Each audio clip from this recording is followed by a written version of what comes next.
امروز در پایتخت مملکت اجلاسی 12 مجلس وکیلان خلق شهر دوشنبه دعوت ششم با رهبری رئیس مجلس وکیلان خلق شهر دوشنبه محترم رستم امامعلی دایر گردید. در کار اجلاسی معاون یکم، معاونان، رهبر دستگاه رئیس شهر، رهبران واحدهای ساختاری دستگاه، کارخانه و مؤسسه‌های شهری، رئیسان ناحیه‌های شهر، سرداران مقامات حفظی حقوق، ساختارهای محلی مقامات مرکزی حاکمیت اجراییه و نمایندگان وسایط اخبار عامه اشتراک نمودند. در آغاز وکیلان کاتبات اجلاسیه را انتخاب نموده مسئله‌های روزنامه و ترتیب کار آن را تصدیق نمودند. سپس طبق روزنامه لایحه بودجت شهر برای سال 2023 و تصدیق اجرای بودجت در سال 2021 مورد بررسی قرار گرفته با شنیدن حسابات معاون رئیس شهر دوشنبه وکیلان آن را قبول و تصدیق نمودند.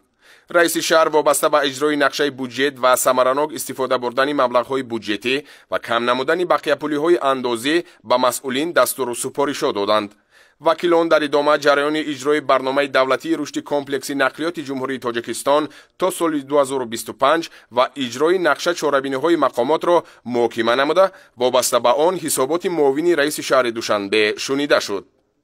رئیس شهر با معاون رئیس شهر دوشنبه سرپرست ساحه نقلیات یکجا با شعبه نقلیات دستگاه رئیس شهر دوشنبه و ساختارهای داخلدار جهت تامین اجرای تطبیق برنامه مذکور و در دایره آن تهیه و پیشنهاد نمودن کنسپسیای به نظام برقی گذاشتن نقلیات مسافرکشانی پایتخت و با این وسیله تامین بی‌خطری اکولوژی پایتخت با استفاده از انرژی سبز دستورها دادند. همچنین مسئولین موظف گردیدند که در یکجایگی با کارخانه‌های نقلیاتی با جلب سرمایه و شریکان رشد در دوام سالهای من بعد جهت وارد نمودن نقلیات برقی و پرره از نو کردن پارک‌های نقلیات خصوصی، بلند برداشتن سطح و صفت خدمت‌رسانی به مسافران، در حالت خوبی تکنیکی نگاه داشتن واسطه‌های نقلیات مسافربر، ثمرناک جاری نمودن نقشه گردش نقلیات‌ها، درست به راه ماندن فعالیت ترمینال‌های مسافربری در نزد درآمدگاه‌های پایتخت، پیشگیری نمودن سبقت‌ها میان رانندگان نقلیات مسافربری، پیشگیری تنبشوی واسطه‌های نقلیات،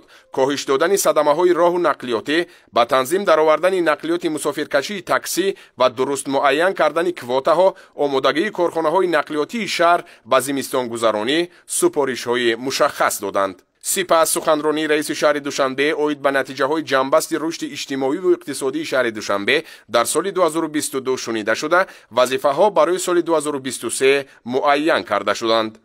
با معاون یکم، معاونان، رئیسان ناحیه‌های شهر و دیگر ساختارهای داخلدار وظیفه‌ها گذاشته شد که جهت اجرای نقشه چاره‌بینی‌ها اوید به تجلیل 35 سالگی استقلالیت دولتی با صفت و در مهلت معین گردیده انجام دادن کارهای ساختمانی و آبادانی، تعمیر و از نوسازی بنا و انشاءات‌ها و با رعایت قطعی قاعده‌های شهرسازی بنیاد نمودن بنا و انشاءات‌ها چاره‌های عملی اندیشند. همچنین ضرور شمرده شد که برای تامین رعایت قطعی قاعده‌های شهرسازی هنگام بنیاد بنا و انشاءات‌ها، برقرار نمودن راه‌های داخل محله‌ها، تقویت بخشیدن فعالیت کمیسیون دولتی قبول انشاءات‌ها، به انجام رسانیدن بنیاد مؤسسه‌های تا مکتبی و میانه عمومی و مهمانخانه‌ها، تامین ساکنان با خدمت‌رسانی‌های خوب کمونالی چاره‌های ضروری را راه‌اندازی نمایند. محترم رئیس شهر سپارش دادند که با مقصد بلند برداشتن سطح و صفت دانش خوانندگان، به راه ماندن اصولهای نو تعلیم، ترغیب کتابخوانی، بهتر نمودن خدمت‌رسانی طبی، اجرای سریوقتی و با صفت برنامه‌های ساحه تندرستی،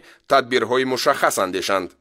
همچنین ذکر گردید که برای عملی نمودن هدف چهارم کشور، صنعت کنونی با سرعت در دایره اعلام گردیدن سالهای 2022-2026 سالهای رشد صنعت، برای دستگیری دولتی کارخانه‌های وطنی و صاحبکاران انفرادی، سالم گردانی کارخانه‌های استحصالی از فعالیت بازمانده، جلب سرمایه جهت بنیاد کارگاه و کارخانه‌های نوی که با استحصال مال و محصولات نیاز اولیه و با صادرات نگرانیده شدند، اینچنین راه‌اندازی همکاری گسترده با صاحبکاران جهت زیاد نمودن های کاری نو، تامین ساکنان با انرژی گرمی و نیروی برق، جلب زنان و دختران هنرمند به کارهای دولتی و جمعیتی چاره‌های ضروری را راه‌اندازی نمایند. جهت آباد و زیبا گردیدن پایتخت و تقویت بخشیدن معرکه نهال شینانی با جلب ساکنان پایتخت، اینچنین شینانیدن گل و بوته‌های آرایشی، تازه و آزاده نگاه داشتن باغ و گلگشت‌های حدود پایتخت، با مقدار ضروری ذخیره و پرورش نمودن گل‌های موسمی و هرخیله و سری وقت برآوردن پرتوهای معیشی به مسئولین دستور و سپارش‌ها داده شد.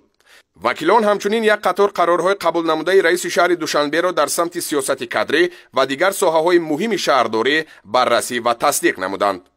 дар охир раиси шаҳри душанбе муҳтарам рустами эмомалӣ кулли сокинони пойтахтро бо фарорасии соли нави мелодӣ табрик намуда ба тоҷикистони азизамон пешрафту шукуфоиро орзу намуданд.